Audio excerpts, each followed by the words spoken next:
It happened one day near December's end. Two neighbors called on an old friend, and they found his shop so meager and lame, made gay with 1,000 bows of green. And Conrad was sitting with his face just shining, when he suddenly stopped as he stitched a twine, and he said, "Oh friends, at dawn today, when the cock was crowing the night away, the Lord appeared in a dream to me and said, 'I'm coming, your guest to be.' So I've been busy with feet astern and strewing my shop with branches of fern.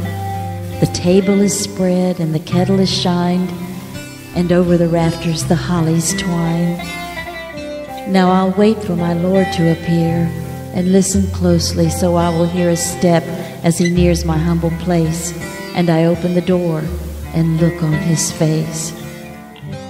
So his friends went home and left Conrad alone, for this was the happiest day he had known, for long since his family had passed, and Conrad had spent many a sad Christmas day. But he knew, with the Lord as his Christmas guest, this Christmas would be the dearest and best.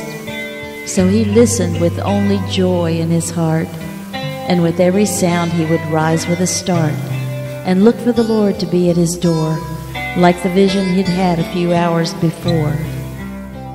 So he ran to the window after hearing a sound, but all he could see on the snow-covered ground was a shabby beggar whose shoes were torn, and all of his clothes were ragged and worn.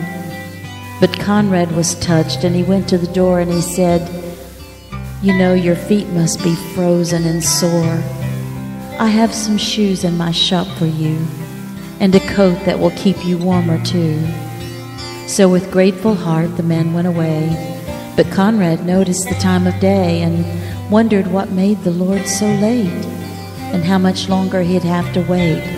When he heard a knock, he ran to the door, but it was only a stranger once more. A bent old lady with a shawl of black, with a bundle of kindling piled on her back.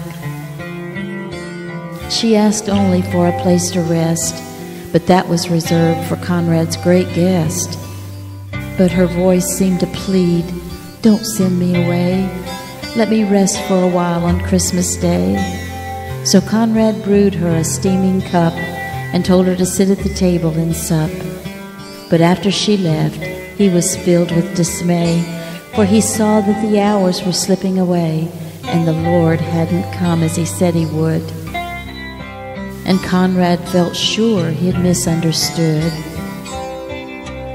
when out of the stillness he heard a cry, "Please help me and tell me, where am I?" So again he opened his friendly door and stood disappointed as twice before. It was only a child who'd wandered away and was lost from her family on Christmas Day. Again Conrad's heart was heavy and sad, but he knew he should make the little girl glad. So he called her in and he wiped her tears and quieted all her childish fears. Then he led her back to her home once more. But as he entered his own darkened door, he knew the Lord was not coming today, for the hours of Christmas had passed away. So he went to his room and knelt down to pray, and he said, "Dear Lord, why did you delay? What kept you from coming to call on me? For I wanted so much your face to see." When soft in the silence a voice he heard, "Lift up your head, for I kept my word. 3 times my shadow crossed your floor, and 3 times I came to your lonely door. I was the beggar with bruised cold feet, and I was the woman you gave something to eat. I was the child on a homeless street. 3 times I knocked, and 3 times I came in, and each time I found the warmth of a friend. Of all the gifts, love is the best, and I was honored to be your Christmas guest."